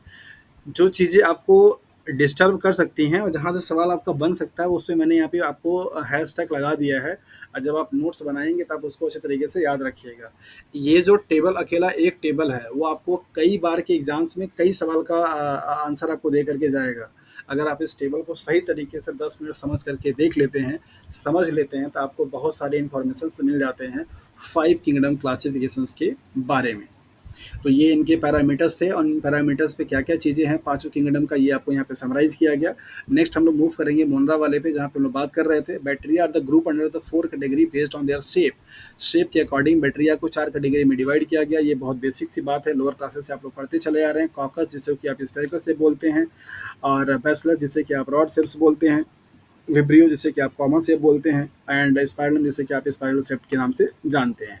इनका स्ट्रक्चर आपको कुछ इस तरीके से दिखाई देता है। कॉकस जो कि स्पेरिकल है, मोस्ट ऑफ द टाइम पे जो बैक्टीरिया हैं जिसपे कि काम लेबोरेटरीज में चलता है, वो बैसिलस और कॉकस कैटेगरी से क्या करते हैं, बिलोंग करते हैं। बैसिलस जो कि आपको रॉड शेप दिखाई देता है, एंड विब्रियो जो कि आपका कॉमन शेप दिखाई देता है, देन स्पाइरलम जो कि आपका स्पाइरल शेप में दिखाई देता है। राइट, तो ये 4 बेसिक इनके शेप हैं, और इनके शेप के बेसिस पे बैक्टीरिया को 4 कैटेगरी में डिवाइड किया गया।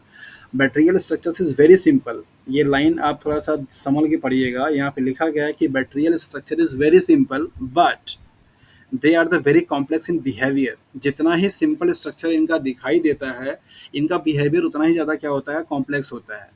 Compared to many other organisms, bacteria as a group show the most extensive metabolic diversity। ये लाइन मैंने बहुत इंपॉर्टेंट आपको लगा के रखा है, और आप इसको अच्छे से समझिएगा। कई बार आपसे एग्जाम में दे करके पूछ लिया जाता है कि सबसे ज़्यादा मेटाबॉलिक डाइवर्सिटी शो करने वाला एग्जाम्पल क्या है या ऑर्गेनिज्म क्या है, तो वहाँ पे बैक्टीरिया पे ध्यान नहीं जाता है। लोगों को लगता है कि बैक्टीरिया तो बहुत सिंपल सा छोटू सा ऑर्गेनिज्म है जो कि उनको दिखाई भी नहीं देता, तो क्या ही डाइवर्सिटी शो करेगा। लेकिन आप याद रखिए, यहाँ पे देखिए लिखा भी है, compare to many other organism. बहुत सारे ऑर्गेनिजम्स के कंपेरिजन में बैक्टीरिया के पास बहुत ज़्यादा मेटाबॉलिक डाइवर्सिटी शो करने की टेंडेंसी होती है, इवन ये बहुत ही सिंपल स्ट्रक्चर होने के बावजूद भी।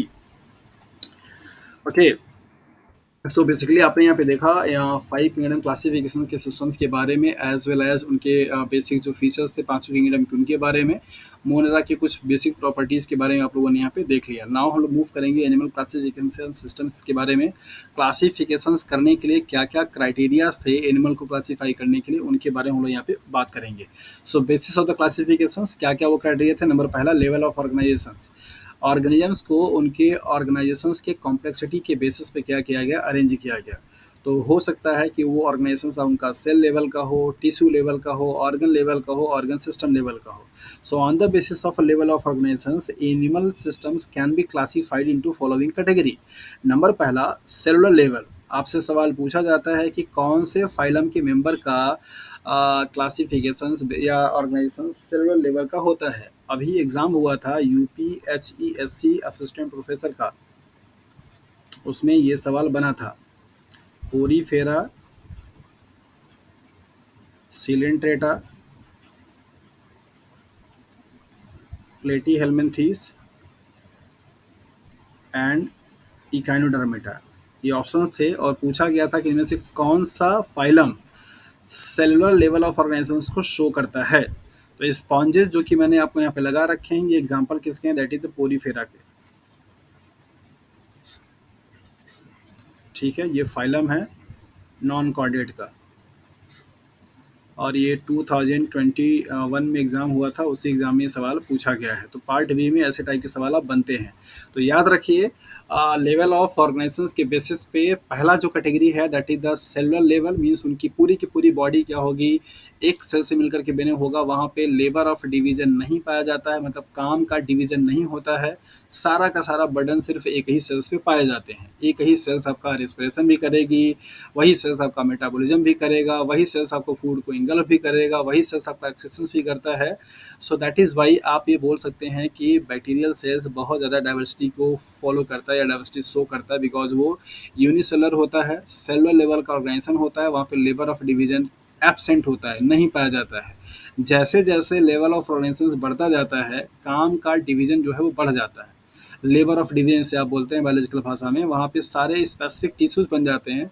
अलग अलग स्पेसिफिक टिश्यूज का अलग अलग फंक्शन क्या होता है, डिवाइड कर दिया जाता है कि अच्छा भैया हमारा काम खाली सांस को लेना छोड़ना है, हमारा काम खाली पानी को पहुँचाना है, हमारा काम खाली न्यूट्रिएंट्स को लेना है, हमारा काम खाली सिर्फ और सिर्फ लाइट के प्रेजेंस में लाइट को एब्जॉर्व करने का होता है। अपना अपना काम करिए, मस्त रहिए। तो जैसे बड़ा आप अगर जब कोई बड़ा इवेंट आप ऑर्गेनाइज करते हैं और इसमें बहुत सारी चीज़ें होती हैं, तो पता लगा किसी को आपने कैटरिंग पे लगा दिया है, किसी को आपने यहाँ पे लगा दिया है गेस्ट को अटेंड करने के लिए, किसी को आपने लगा दिया है गेट कीपर पे एंट्री लगाने के लिए, और दो चार छः ऐसे मेज़ लगा दिए, यहाँ पर आपने दो चार छः लोगों को लगा दिया पानी उनी पिलाने के लिए, सबको देखने के लिए। तो सबका अलग अलग अपना काम बढ़ गया, सब इनका इनका फोकस सिर्फ जो भी गेस्ट आएगा उनको पानी पिलाने पर रहेगा, इनका फोकस खाना देने पर रहेगा, इनका फोकस सिर्फ अटेंड करने पर रहेगा। तो हर कोई अपनी अपनी रिस्पॉन्सिबिलिटी क्या करेगा, परफॉर्म करता है, तो जिससे कि काम का डिवीजन हो बढ़ जाता है। तो जब बड़ा ऑर्गेनाइजेशन होता है या बड़ा सिस्टम होता है तो वहाँ पे लेबर ऑफ डिवीजन होते हैं, छोटे वाले पे कोई लेबर ऑफ डिवीजन नहीं होता है। बैक्टीरिया बेचारा वही करता है, एक छोटा सा ऑर्गेनिज्म है, सारा का सारा काम अकेला खुद ही करता रहता है। तो इसके एग्जांपल आप देखिए, ये स्पॉन्जेस हैं, पोरीफेरा मेंबर्स के फाइलम के मेंबर्स होते हैं, और ये जो शो करते हैं that is the cellular level of organisations का एग्जांपल है। Tissue level of organisation means यहाँ पे अब थोड़ा सा लेवल बढ़ा है, और जो सेल्स हैं वो एग्रीगेट होकर के एक स्पेसिफिक फंक्शन को परफॉर्म करते हैं। तो ऐसे ग्रुप ऑफ सेल्स को आप टिश्यू के नाम से जानते हैं। तो tissues are defined as the group of a same kind of a cells having ability to perform same functions is known as the tissue. तो ये एग्जांपल किसका, दैट इज द सिलेंट्रेटा का। ये एग्जांपल ही आपसे पूछा जाता है कि इस लेवल का ऑर्गेनाइजेशन कौन से फाइलम में रखा गया। ये सारे फाइलम के नेम है। ये स्पॉन्जेस मेंबर का नाम है जो कि पोरीफेरा है, और ये बेसिकली आपका सिलेंट्रेटा फाइलम है। नेक्स्ट आपका है दैट इज ऑर्गन लेवल प्लेटीहेल्मिन्थीस, जहाँ पे ऑर्गन बन जाते हैं। टिश्यू का हायर वर्जन जो होता है वो ऑर्गन है। इसके बाद नेक्स्ट आपका ऑर्गन सिस्टम लेवल, जिसमें आपके Annelida, arthropoda, Mollusca, Echinodermata and Chordata means हम लोग भी आ जाते हैं। तो हमारी बॉडी का जो ऑर्गेनाइजेशन है वो कैसा है, that is the organ system level. तो बेसिकली लेवल ऑफ ऑर्गेनाइजेशंस के बेसिस पे चार कैटेगरी में एनिमल्स को क्या किया गया, डिवाइड किया गया, that is the cell level, tissue level, organ level and organ system level. Okay, next आपका आता है सिमेट्री, मतलब कि जो भी ऑर्गेनिज्म हैं उनको प्लेन ऑफ सिमेट्री पर रख करके अगर उन्हें डिवाइड किया जाए तो डिवीजन के पैटर्न के बेसिस पे यहाँ पर क्लासिफिकेशंस किया गया। तो सिमेट्री के बेसिस पे तीन क्लासेस होती हैं, दैट इज असिमेट्रिकल, जिनमें असिमेट्रिकल का मतलब होता है कि ऐसा ऑर्गेनिज्म जिनको कि आप किसी भी एंगल से काटिए, किसी भी एंगल से, चाहे यहाँ से काटिए, चाहे यहाँ से काटिए, चाहे यहाँ से काटिए, चाहे यहाँ से काटिए, किसी भी एंगल से काटने पर इक्वल इक्वल पार्ट में अगर डिवाइड ना हो पाए तो दैट मीन्स वहाँ पे कोई सिमेट्री नहीं है।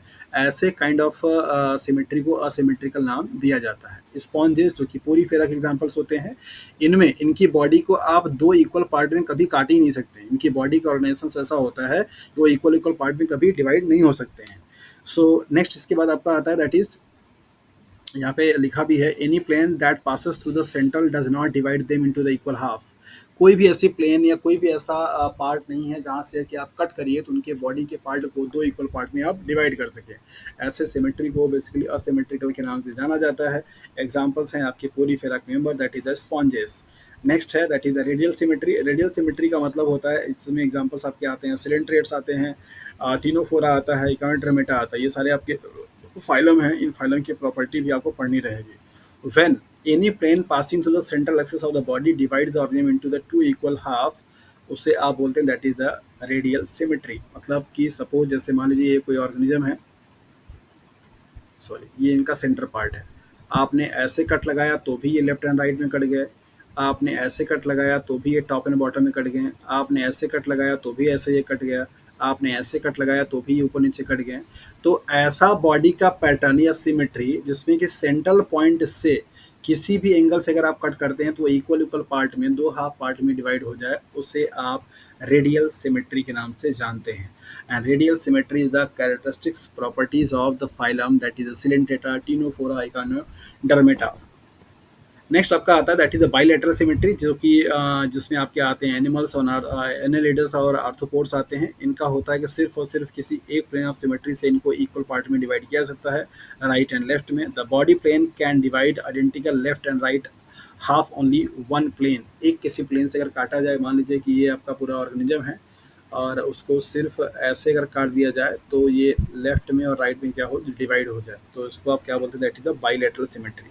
तो यहाँ पे आप फिगर देख सकते हैं, ये रेडियल सिमेट्री का है। जैसा कि मैं आपको बता रहा था कि आप अगर ऐसे काटेंगे तो भी दो इक्वल पार्ट में, ऐसे काटेंगे तो भी इक्वल पार्ट में, ऐसे काटेंगे तो भी इक्वल पार्ट में। तो ये एग्जांपल किसका, that is the radial symmetry का। बाइलेटरल का आप देख सकते हैं कि सिर्फ और सिर्फ ऐसे काट किया जाए, मतलब अगर आप इनको ऐसे कट करेंगे तो इनका अलग पार्ट हो जाएगा, ये अलग पार्ट होगा, मतलब डिवाइड नहीं हो पाएंगे। लेकिन अगर आप ऐसे कट करते हैं तो जितना भी सेक्शन इधर है उतना सेक्शन आपको इधर दिखाई देगा, सारे के सारे पार्ट क्या होंगे आपके अलग अलग इक्वल इक्वल पार्ट में डिवाइड हो जाएंगे। तो उसको आप बोलते हैं that is the bilateral symmetry. वैसे अगर मैं एग्जांपल पूछूं कि हमारी बॉडी किस टाइप की सिमेट्री शो करती है तो क्या बताएंगे? पक्का ना? जी हाँ, आपकी बॉडी को भी अगर एकदम सेंट्रल एक्सेस से क्या किया जाए, ऐसे काट दिया जाए, साइड साइड कर दिया जाए, तो सब कुछ लेफ्ट एंड राइट में क्या होगा, डिवाइड हो जाएगा। ओके, इसके बाद आपका जो लेयर होती है जम्प लेयर, उन जम्प लेयर के बेसिस पे भी हाँ जी,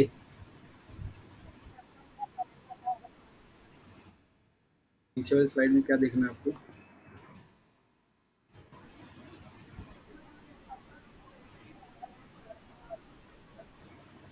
टिश्यू लेवल समझ में नहीं आया, मतलब यहाँ पे आपको ये बताया गया कि जो इनका फंक्शन होगा अभी जो सेल लेवल पे हो रहा था, टिश्यू लेवल पे होना शुरू हो।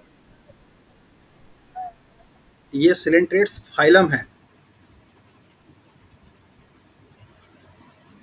जब आप फाइलम पढ़ेंगी तो आपको पढ़ाया जाता है प्रोटोजोआ, ओरीफेरा, सिलेंट्रेटा। ठीक है, तो सिलेंट्रेटा फाइलम के जो मेंबर्स होते हैं उनमें जो लेवल ऑफ ऑर्गेनाइजेशन पाया जाता है वो टिश्यू लेवल का पाया जाता है। ठीक है,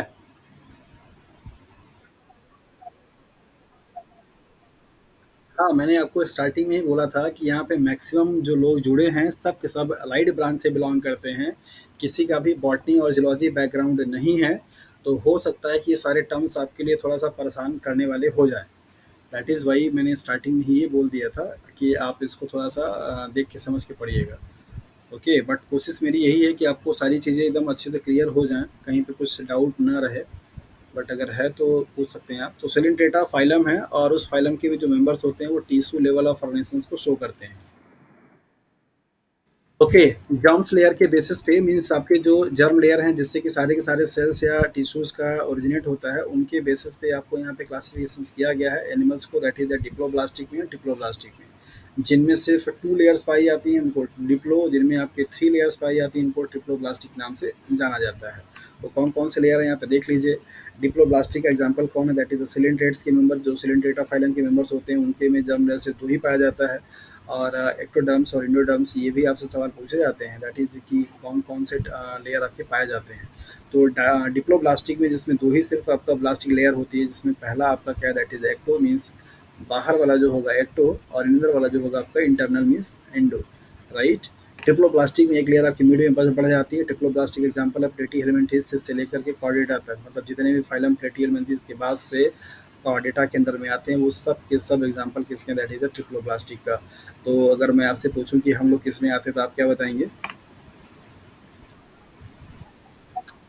हाँ, तो हमारी बॉडी में 3 होगा, एक तो आउटर वाला आपका एक्टो, फिर इसके बाद आपका बीच वाला क्या होगा आपका मीज़ो, फिर इसके बाद तीसरा आपका क्या होगा दैट इज़ द इंडो। तो इस तरीके से लेवल ऑफ ऑर्गेनाइजेशंस बनता है। यहाँ पर आप फिगर देखिए, फिगर देख कर के आप समझ जाइए।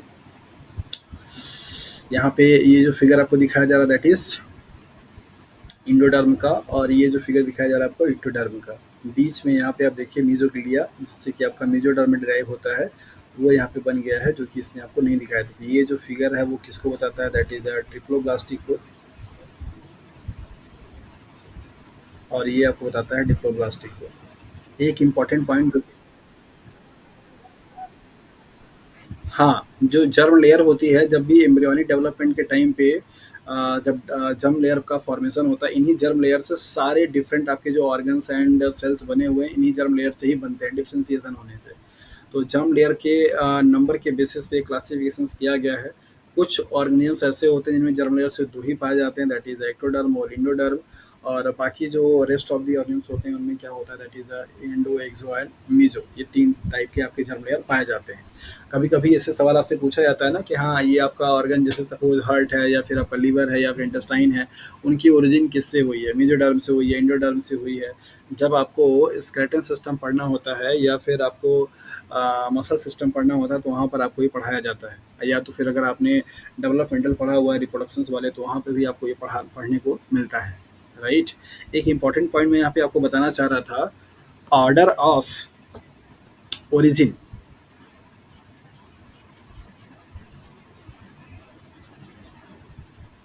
की बात अगर मैं करूँ, तो आप यहाँ पे ध्यान से समझिएगा। सबसे पहले फर्स्ट ऑफ ऑल क्या बनेगा that is the ectoderm,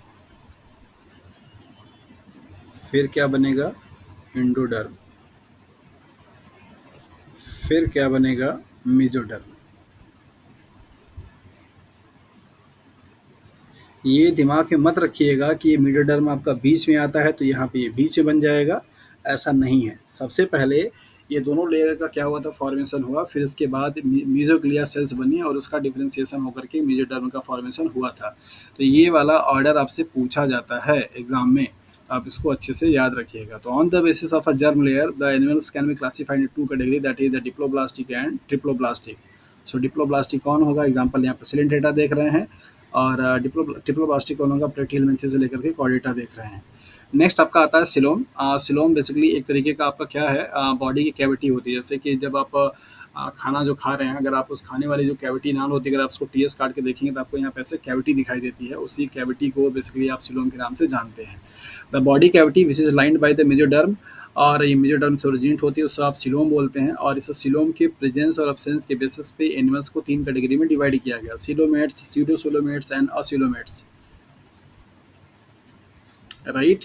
coelomates वो होते हैं जिनकी बॉडी में सिलोम पाए जाते हैं, मीन्स ये कैविटी आपकी जो होती है वो पाई जाती है। तो animal possessing coeloms is known as the coelomates. और एग्जांपल कौन कौन से हैं, Annelida, Mollusca, Arthropoda, Echinodermata, Hemichordata and Chordata, हम सभी लोग बेसिकली सिलोमेट्स की कैटेगरी में आते हैं।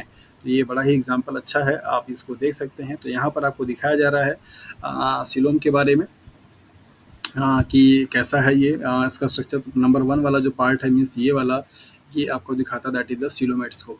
दूसरा आपको दिया गया है यहाँ पे सीडोसोलोमेट्स, मीन्स जो सीलोम है वो फॉल्स की फॉर्म में प्रेजेंट है, ऐसे पैचेस की फॉर्म में। जैसे ये आपको जो छोटे छोटे पैचेस दिखाई दे रहे हैं, इन पैचेस ये पूरा तरीके से ना होकर के यहाँ पे पैचेस की फॉर्म में है, इसको आप बोलते हैं दैट इज द सीडोसोलोम या सीडोसोलोमेट्स। The body cavity is not lined by the mesoderm. Instead, the mesoderm is present as a scattered pouch in between the ectoderm and endoderm. Ectoderm और इंडोडर्म के बीच में पाउच के फॉर्म में छोटे छोटे क्या हों, सिलोम प्रेजेंट फॉर्म में पाई जाए तो उसे आप क्या बोलते हैं, दैट इज द सीडोसिलोमेट्स बोलते हैं या सीडोसिलोम बोलते हैं। और ऐसे फाइलम या ऐसे मेंबर्स को सीडोसिलोमेट के नाम से जाना जाता है। एस्केलबेंथीस के जो फाइलम के मेंबर्स हैं वो सीडोसिलोमेट्स के एग्जाम्पल को शो करते हैं। इसके बाद आता है असिलोमेट्स, मीन्स जहाँ पे सिलोम पूरी तरीके से क्या हो, एब्सेंट हो, यहाँ पे कोई सिलोम ना दिखाई दे, उसको आप बोलते हैं दैट इज, यहाँ पे लिखा गया the animals in which the body cavity is absent is called acoelomates. तो प्लेटी हेलमिन्थीस के जो फाइलम के मेंबर्स होते हैं वो इस टाइप के एग्जाम्पल शो करते हैं। तो सी मतलब ये है आपका असिलोमेट्स, ये है आपका सीडोसोलोमेट्स, और ये है आपका सीलोमेट्स। उसकी ये कैविटी नहीं है, ये कैविटी नहीं, ये तो मतलब कि जो सेल का ऑर्गेनाइजेशन है वो वाला पार्ट है। कैविटी मतलब ये वाली बात की जा रही है, व्हाइट वाला पार्ट, ये है आपका सीलोम। ठीक है, ये वाले पार्ट को सीलोम बोलते हैं। और यहाँ पे देखिए पूरी तरीके से पाई जा रही है, यहाँ पे पाउच के फॉर्म में पाई जा रही है, यहाँ पे है ही नहीं, खत्म है पूरा। ये बीच वाला पार्ट तो देखिए सभी में दिखाई दे रहा है, यहाँ पे भी है, यहाँ पे भी है, यहाँ पे भी है, वो वाला पार्ट नहीं है। कैविटी की बात हो रही है। ओके, तो यहाँ पे 3 कैटेगरी में क्लासिफिकेशंस किए गए हैं इनके। नेक्स्ट आपका आता है नोटोकॉर्ड। नोटोकॉर्ड की प्रेजेंस एंड एब्सेंस के बेसिस पे एनिमल्स को 2 कैटेगरी में डिवाइड किया जाता है, that is the Chordata and non Chordata. तो नोटोकॉर्ड क्या है? मेसोडर्म से डिराइव किया गया एक रॉड लाइक स्ट्रक्चर्स होता है, जो कि अपनी बॉडी में भी आप देख सकते हैं नोटोकॉर्ड को। और ये नोटोकॉर्ड की प्रेजेंस के बेसिस पे जिनके बॉडी में, जिन एनिमल्स की बॉडी में नोटोकॉर्ड पाया जाता है उनको आप कॉर्डेटा बोलते हैं। और कॉर्डेट्स में बेसिकली नोटोकॉर्ड क्या होता है, प्रेजेंट होते हैं। तो जितने भी मेंबर्स आपने देखे हैं कॉर्डेटा वाले, वो सब के सब क्या हैं, नोटोकॉर्ड पाया जाता है। नॉन कॉर्डेट जिनकी बॉडी में ये स्ट्रक्चर्स आपके नहीं पाए जाते हैं, तो जैसे पोरीफेरा से लेकर के इकाइनोडर्मेटा तक के जितने भी फाइलम के मेंबर्स हैं उन सभी में नोटोकॉर्ड आपका क्या होता है, प्रेजेंट एब्सेंट होता है। उनको आप नॉन कॉर्डेट की कैटेगरी में रखते हैं। राइट, पूरी समरी आप यहाँ पे देख सकते हैं किंगडम का, लेवल ऑफ ऑर्गेनाइजेशन का, सिमेट्री का, बॉडी कैविटी का एंड फाइलम का। ध्यान से इस पूरे टेबल को आप पढ़िए, यहाँ से आपको काफ़ी सारी इन्फॉर्मेशन मिलेगी और आपको समझ में आएगा। पहले तो ये वाला जो आपका टैब है आप उसको देख लीजिए, ये आपके किंगडम को बता रहा है, लेवल ऑफ ऑर्गेनाइजेशन को बता रहा है, सिमेट्री को बता रहा है, बॉडी कैविटी को बता रहा है, फाइलम को बता रहा है। तो किंगडम क्या है आपका, Animalia. Right, level of organisation पहले अगर हम बात करें यहाँ पे सेलुलर लेवल पे और टिश्यू लेवल पे, तो सेलुलर लेवल में पाए जाने वाले जो आपके ऑर्गेन्स हैं उनमें जो सिमेट्री होगी मोस्टली कैसे होंगे, आपके असिमेट्रिकल होंगे। और जिनमें असिमेट्रिकल आपकी सिमेट्री होगी उनकी बॉडी का जो कैविटी होगा कैसा होगा, असिलोमेट्स होगा, मतलब वहाँ पे सिलोम क्या होंगे, एब्सेंट होंगे। और उनके एग्जांपल्स क्या होना पे, दैट इज द पोरीफेरा, जिनकी बात मैं स्टार्टिंग से ही करता चला आ रहा हूँ, that is the sponges. Right, अब अगर देखा जाए तो एनिमल किंगडम में आपका tissue level, organ system level, ये 3 आपके क्या हैं, लेवल ऑफ ऑर्गेनाइजेशन है। इनमें क्लासिफिकेशंस किया गया सिमेट्री के बेसिस पे 2, रेडियल एंड बाइलैटरल। रेडियल में अगर हम लोग बात करें, जिनकी सिमेट्री रेडियल होगी उनका जो सिलोम होगा कैसा होगा, असिलोमेट्स होगा, मतलब यहाँ पे भी सिलोम आपके नहीं पाए जा रहे हैं। असिलोमेट्स की कैटेगरी में आने वाले कौन कौन से फाइलम है भैया, सिलेंट्रेटा जिसे आप नाइडेरिया भी बोलते हैं, टीनोफोरा, ये 2 आपके क्या फाइलम हैं जो कि असिलोमेट्स कैटेगरी में आते हैं। बाइलैटरल सिमेट्री शो करने वाले, जिनकी की बॉडी को आप 2 हाफ पार्ट में डिवाइड कर पाते थे, लेफ्ट एंड राइट वाले पार्ट में, ऐसे सिमेट्री को शो करने वाले यहाँ पे जो हैं उनको 2 कैटेगरी में डिवाइड किया गया, that is the without body cavity means acoelomates में, और इनके फाइलम क्या है, प्लेटी हेलमिन्थीज, मेनी मेनी इंपॉर्टेंट, ये बहुत इंपॉर्टेंट है। विद फॉल्स सिलोम मींस स्यूडोसोलोमेट्स की कैटेगरी में, स्यूडोसोलोमेट्स की कैटेगरी में कौन आता है आपका, एस्केलमिन्थीज, ये भी बहुत इंपॉर्टेंट है। इकलौता ऐसा फाइलम है जो कि सीडोसोलोमेट का एग्जांपल देता है, तो आपको इसको याद रखना पड़ेगा, Aschelminthes. And true coelom means coelomates किसकी किस्म में है, तो आप यहाँ पे देखिए एनालिडा है, आर्थ्रोपोडा है, मोलस्का है, इकानोडर्मेटा है, और आपका हेमिकार्डेटा है, पोरीफेरा है। इकानोडर्मेटा पे यहाँ पे आपका स्टार लगा हुआ है, इसका मतलब होता है कि ये हमेशा ट्रू नहीं है। इसके कुछ एग्जाम्पल्स ऐसे भी होते हैं जिनमें सिलोम ट्रू नहीं पाई जाती है। तो इसको छोड़ करके बाकी जितने भी आपके फाइलम्स हैं उन फाइलम के बारे में आपने यहाँ पे देख लिया कि बॉडी के इसका एक रिलेशन है। आप इसको अगर आप ध्यान से समझेंगे तो आपको समझ में आएगा कि अगर सेलुलर लेवल का ऑर्गेनाइजेशन है तो इनकी बॉडी हमेशा असिमेट्री होगी, और असिमेट्रिकल होगा तो असिलोमेट्स होगा, उसकी एग्जाम्पल पोरीफेरा है। टिश्यू ऑर्गन लेवल पे अगर देखा जाए तो यहाँ पे रेडियल और बाइलेटरल हो सकता है। तो आप इसका बड़े अच्छे से नोट्स बना सकते हैं कि जिनकी बॉडी में सिमेट्री रेडियल है वो एग्जाम्पल्स आपके सिलोमेट्स के होंगे, और फाइलम कौन कौन से हैं ये हैं।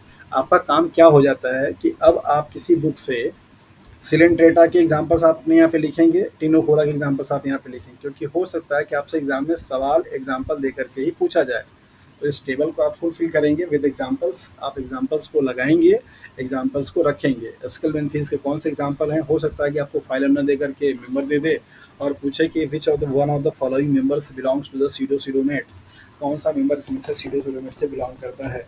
आप बोलेंगे कि सर आपने तो फाइलम पढ़ाया था, यहाँ पर दे दिया मेंबर, तो मेंबर का नाम लिखना आपकी ड्यूटी बनती है, आप उसके नाम को उसी तरीके से लिखिए खोज करके। ओके, तो अब आप लोगों का जो टर्म है मतलब एनिमल डाइवर्सिटी का ये यहाँ पे खत्म होता है। नेक्स्ट हम लोग बेसिकली बात करेंगे क्वेश्चंस को लेकर के। ओके, थोड़ा सा मैं पानी पी लेता हूँ। जब तक अगर आप में से किसी को डाउट है, कुछ पूछना चाहता है तो पूछ सकता है।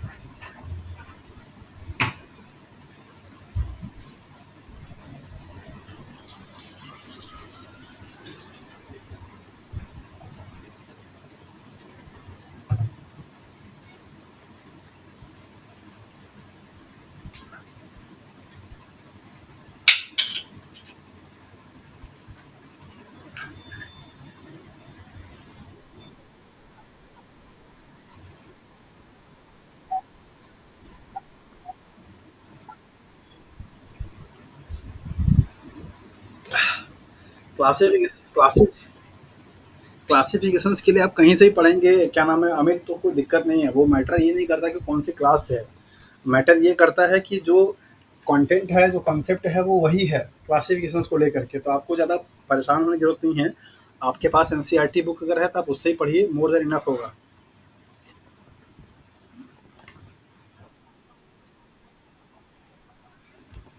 इकोलॉजी इकोलॉजी इकोलॉजी भी करवाएंगे, लेकिन ये हमको लगा कि जल्दी टॉपिक खत्म हो जाएगा, और यहाँ से चीज़ें सवाल मैंने देखे तो कई सारे आए हुए थे। दैट इज़ वही पहले मैंने इसे करा दिया। कोई बात नहीं है, पढ़ना तो सब है ही, वन बाय वन चल ही रहा है। अभी मुझे ये बताइए कि अच्छा, मतलब आपका माइंड सेट इकोलॉजी पे था।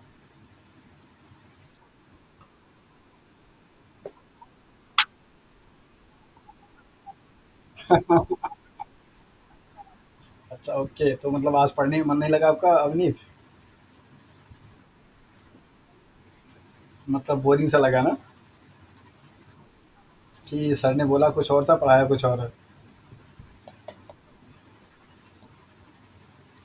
अच्छा, कोई बात नहीं है, चलिए अच्छा है। और कोई?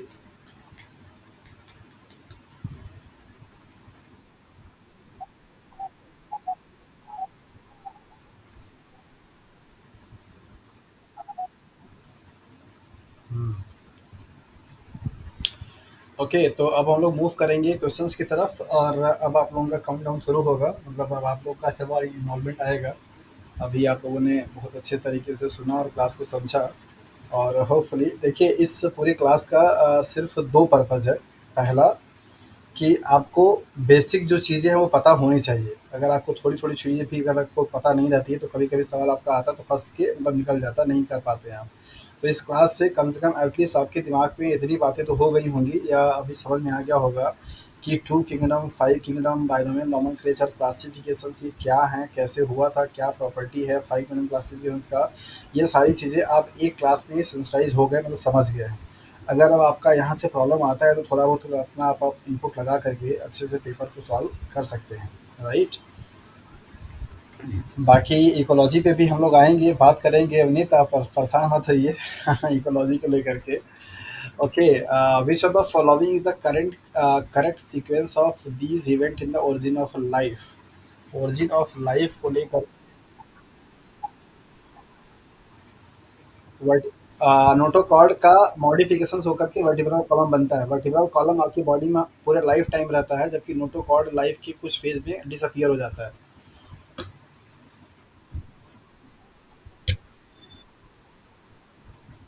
हाँ, वही मैंने कहा ना, नोटोकॉर्ड का डेवलपमेंटल टाइम पे डिसअपियरेंस हो जाता है।